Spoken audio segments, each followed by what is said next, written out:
ato makita mga kaisunan. Now, sa Bible, unsay gi-emphasize about sa bandila or banner. Oh. I want to emphasize sa matag usa kung unsa ni siya igsuon nga gitawag og banner diha sa Bible. Doon na ba'y gi-mention sa Bible nga banner para nga ato igsuong masabtan og unsay gipahayag diha sa Biblia mahitungod sa banner mga kaigsunan? Now, ato tan-awon maisuon ang record diha sa Salmo kapitulo 62 versikulo 10. No? Atong mabasa mga igsuon diha ang gipahayag nga mga butang. Sumala pa sa maong basahon nag-ingon siya. Umagi kamo sa maganghaan. Andaman ninyo ang alagianan sa katawhan. Hinlui ang dalan. Hipusa ang mga bato. Pag-isa og usa ka bandila or banner alang sa mga katawhan. So wala gi-specific kung usa to sa nga banner, basta kay giingon lang sa pag-isa bandila, no? Alang sa katawhan mga kaisunan. Sa to pa ang Biblia wala mag-condemn mahitungod sa banner kung bandila nga sa modernong tawag gitawag logo o uban pa. Wala dai siya condemn sa maong mga banner may gala. Gani, gipahayag po diha sa panahon ni Propeta Isaias. Igsuon, sa matag pundok sab sa tinuuhan, nasab sila'y mga bandila na makita sa ilang mga simbahan, sa ilang mga eskwelahan, sa ilahang mga buhatan, sa ilahang mga opisina, sa ilahang mga gitawag eskwelahan, o hospital, o kung sa man diha, naa sila'y mga bandila or logo or design nga ilang gipangbutang to identify nga kana sila na bilong ana nga pundok. Kay sukar ba na sa una mga ison, sumala sa ilang mga pundok. So importante day nga nagi banner ang matag pundok mga kaigsunan. Ngano importante man kay mo ni magpaila kung unsa ka nga klase sa pundok. Ha? Karon atong padayon nun mga kaisunan. Kay naama din na, biblikanhon mo din na siya mga ison. Sukad pa sa una, sa katawhang Israel, sa gipahaluna, unya sa matag pundok nila, na sila'y bandila, identity, kini nga pundok ni kang Rubin ni, kina ang ilang bandila, mao man ni. O kini nga pundok, ang Gad ini, kailang bandila, mao man sab ni.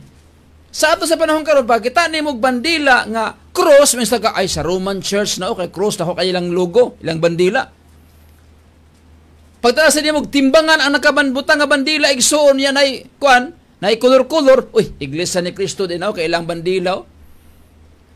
Pagtala sa niya igsuon nga ilahang kuan kalapate unsa diha, uy, sa kuan man niyo, kana ang Pentecostal kalapate. Nya, sa uban pod lahi-lahi mga igsuog bandila. Biblical day gyud na siya nga matag pundok sumala sa ilang pundok na sila'y bandila. Karon atong padayonon mga kaisunan. Unsa day ang gipasabot aning bandila o logo nga nasa mga simbahan aron nga atong masabta unsa day meaning ni ana mga isuon? Sumala pa mga kaisunan ni Mr. Webster, logo nga gitawag man sa banner, simbolo that is used to identify. Mo gigamit kini aron sa pag-ila.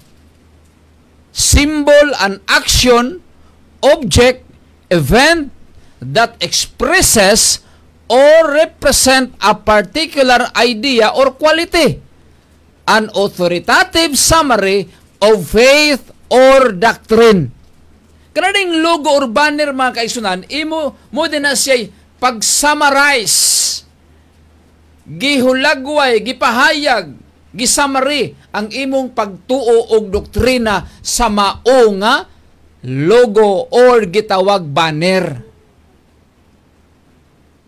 Kung makita nimo ni nga banner diha sa simbahan sa maong mga pundok, kay ngunay ka, ay mo din ilang banner nila. So kung makita ta ni nga banner or logo, bilong din na sa UCCP, bilong din siya sa Pentecostal, bilong din sa Born Again. Pag Bible po nakabutang diha niya na ay ilang gibang butang-butang nga design, sa kuan day po na siya nga identity. mao na igsuon ang atong makita nga bandila sa matag simbahan sumala sa ilang pundok. Ha? Kay mauday ka na ang pag-summarize sa pagtuo nimo og sa imong mga doktrina.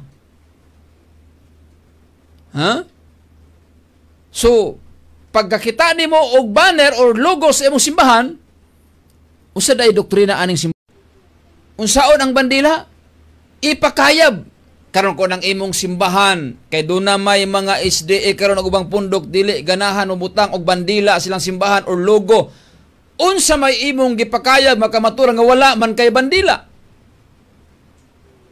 Or else imong gipulihan ang bandila nga gisulti sa Dios mga higala ngadto sa atong giila nga Neto ding panahon na igsuon nag-ablis sa mga mata sa mga tao nga ang paghinlo sa sanktuaryo imbes sa yuta didto na sa langit gibuhat ug ang nagbuhat niini mao si Kristo sumala sa Hebrews 9 verse 24 nangatubang si Kristo sa amahan alang kanato ug misulod siya Hebrews 6:19 misulod sa labing balaang dapit sa langit dito sa kinusuluran sa kurtina nga ingon nga mo'y angkla og pasalig sa itong pagto. Hebrews 6 verse 19. And having decided relation to God's people upon the earth, ug kini igsuon nagkonektar sa usa ka relasyon sa Dios sa iyang katawhan dinhi sa yuta.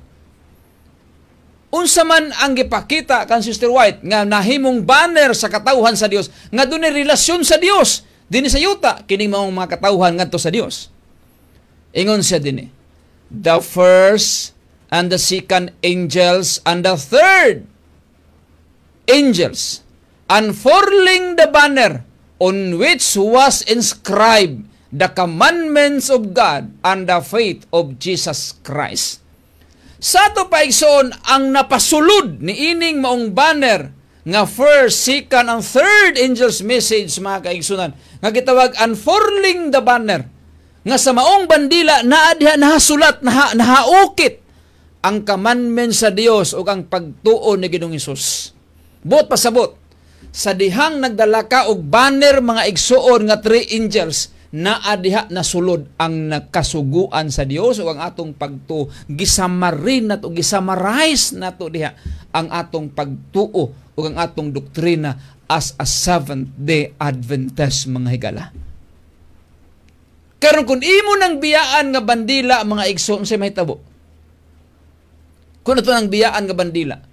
Samantalang duna di ay gipahayag ang Dios mga kaisunan sa Biblia nga sa matag pundok duna sila'y bandila unya sa Seventh-day Adventist ang gipakita igsoon ngadto kang Sister White is the first, second, and third angel's message and for auto paragraph 4 nag-ingon sa dinhi.